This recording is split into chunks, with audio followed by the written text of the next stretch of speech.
నువ్వు మాట్లాడమ్మా. సార్ గారికి నమస్కారాలు. నా పేరు నాగమ్మ, మా భర్త పేరు వచ్చేసి లక్ష్మయ్య, మా మామ పేరు వచ్చేసి నాగయ్య, మా అత్త పేరు బాలమ్మ. నాకు 2 పిల్లోళ్ళు సార్. పిల్లోని పేరు వచ్చేసి శివకుమార్, పాప పేరు వచ్చి శిరీష. మేము రోళ్ళు చేస్తాం సార్ వడ్డవల్లం. ఏం చేస్తారమ్మా పిల్లలు? పిల్లలు స్కూల్కి పోతారు సార్. ఏ క్లాస్ అమ్మా? 4వ తరగతి సార్ పిల్లోడు. ఇద్దరు. ఒక పాప వచ్చేసి 8 నెలల పాప సార్. పిల్లోడు వచ్చేసి 10 సంవత్సరాలు, 4వ తరగతి చదువుతాడు సార్. మేము రోళ్ళు ఇబ్బందిగా ఉంది సార్, రోళ్ళు తయారు చేస్తామా. ఇప్పుడు గ్రైండర్ మిక్సీ వచ్చిన దానివల్ల చాలా పడిపోయింది సార్. ఇంట్లోకి ఒక రూపాయి కూడా రాదు సార్. అందువల్ల మమ్మల్ని గుర్తిస్తారని వచ్చినాం సార్. డబ్బులు పడిందమ్మా? 15,000 పడింది సార్. తల్లికి వందనం పడింది సార్. మీ ఇంట్లో నువ్వు, మీ పిల్లలు, ఇంకెవరు ఉంటారమ్మా? అత్త మామ, 2 పిల్లోలు, నేను సార్ భర్త. అత్త మామ ఏం చేస్తారమ్మా? అత్త మామ కూడా రోళ్ళే చేస్తారు సార్. మా అత్త నేను వచ్చేసి రోళ్ళు రావు సార్. మా మామ మా భర్త మటుకు చేస్తారు సార్ రోళ్ళు. గ్యాస్ వస్తా ఉందమ్మా మీకు? గ్యాస్ పెట్టలేదు సార్. మేము గ్యాస్కి పెట్టలేదు సార్. పెట్టలేదా? పొయ్యి మీదనే చేస్తాం సార్ వంట. ఎందుకమ్మా గ్యాస్ ఇస్తున్నాం కదా? రేషన్ కార్డు వచ్చేసి ఈ మధ్య ఒక 4 సంవత్సరాల కిందనే వచ్చింది సార్. అంతకుముందు తీసుకోలేదా నువ్వు? తీసుకోలేదు సార్. ఇకమైనా పెట్టాలి సార్ గ్యాస్కి. ఇప్పుడు ఈ నెలలో పెట్టి గ్యాస్ ఇస్తారు నీకు? సరేలేదు సార్. నువ్వు గ్యాస్ స్టవ్ తీసుకోగలుగుతావా లేకుంటే ఆయనకి ఇవి చెప్తారు? వారికి ఇవ్వండి, మైక్ ఇవ్వండి. హలో మైలవరం. హలో సార్ చెప్పమ్మా. మైలవరం మండలంలో దగ్గర పెట్టుకోమా, గట్టిగా దగ్గర పెట్టుకో మాట్లాడు. హలో మైలవరం మండలంలో చిన్న వినతుల గ్రామంలో నేను ఒక రైతు కుటుంబంలో పుట్టి 30 సంవత్సరాల కింద హైదరాబాద్కి వెళ్ళాను సార్.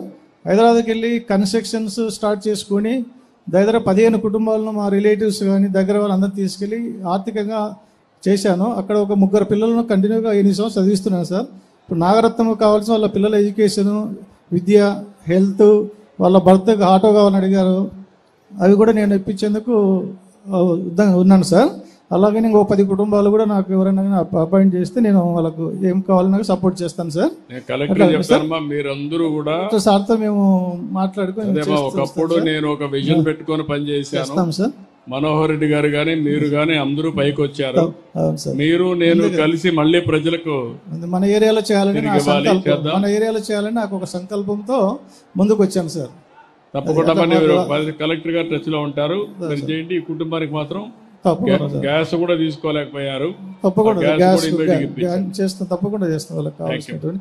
అలాగే ఆదినాయుడు సారు, మన భూపేశ్ రెడ్డి గారు వీళ్ళు మాకు బాగా పురోగతులతో చెప్పారు సార్. అందువల్ల వచ్చాం సార్. ధన్యవాదాలు సార్. థ్యాంక్ యూ మా. Very nice. మీరేంటి మా చెప్పండి. నమస్తే సార్. నమస్తే సార్. మాట్లాడమా. నేను 1980 సంవత్సరం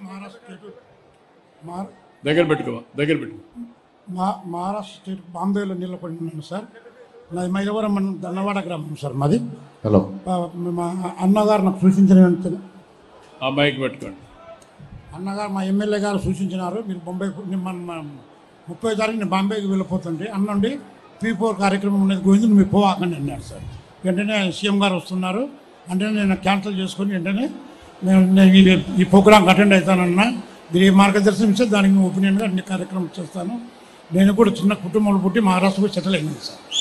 చిన్న వర్క్ ఇరిగేషన్ డిపార్ట్మెంట్లో నేను పెద్ద కాంట్రాక్టర్గా అక్కడ పనిచేస్తాను సార్. బాగా ఎమర్జ్ అయ్యారు. గట్టిగా చప్పట్లు కొట్టి అభినందించండి. ఈ గడ్డ మీద పుట్టారు. కొంతమంది హైదరాబాద్, కొంతమంది బాంబే, కొంతమంది విదేశాలకు వెళ్ళారు. బాగా రాణిస్తున్నారు. కానీ వాళ్ళని మనస్ఫూర్తిగా అభినందిస్తున్నా. ఎక్కడికి పోయినా మన గడ్డ పుట్టిన జన్మభూమిని మర్చిపోకుండా మళ్ళా వచ్చారు. వారిని అభినందిస్తూ మీరంతా కూడా మార్గదర్శకులు కావాలి. బంగారు కుటుంబాల్ని అభివృద్ధి చేయాలి. మనతో సమానంగా పైకి తీసుకెళ్ళాలి.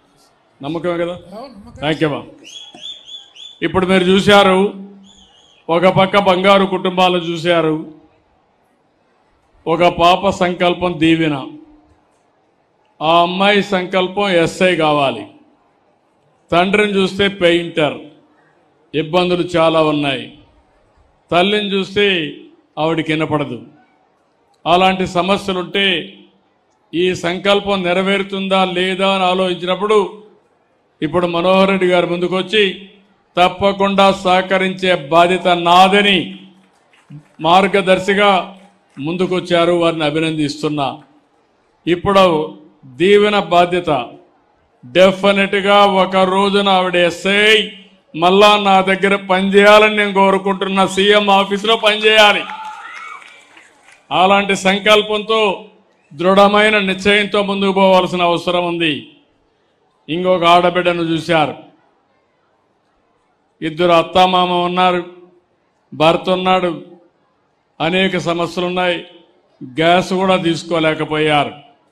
3 సిలిండర్లు ఉచితంగా ఇస్తే రేషన్ కార్డు కూడా తీసుకోకుండా గ్యాస్ కూడా తీసుకోలేకపోయారు. ఇప్పుడే దత్తత తీసుకున్నారు. నేను అవన్నీ సెట్ చేస్తానని వారు హామీ ఇచ్చారు. మహారాష్ట్రలో ఉండే మిత్రుడు గోవింద్ గారు ఈరోజు ఇక్కడికి వచ్చి నేను కూడా చేస్తానని ముందుకు వచ్చారు. ఇది ఒక స్ఫూర్తి, ఇది ఒక ఉద్యమం, ఇది ఒక పెద్ద, ఒక విధంగా చెప్పాలంటే ఒక మానవత్వంతో చేసే పని. దీనికి వాళ్ళందరినీ అభినందిస్తూ రాబోయే రోజుల్లో నేను పెట్టుకున్నటువంటి ఈ యొక్క మార్గదర్శి బంగారు కుటుంబం P4 అనేది ప్రపంచానికి ఒక మార్గదర్శకం కావాలని, ఒక రోల్ మోడల్ కావాలని మనస్ఫూర్తిగా ఆకాంక్షిస్తూ దీన్ని అందరూ కూడా ఆశీర్వదించాల్సిందిగా మరొక్కసారి కోరుకుంటూ అందరికీ నమస్కారాలు. జై హింద్, జై జన్మభూమి.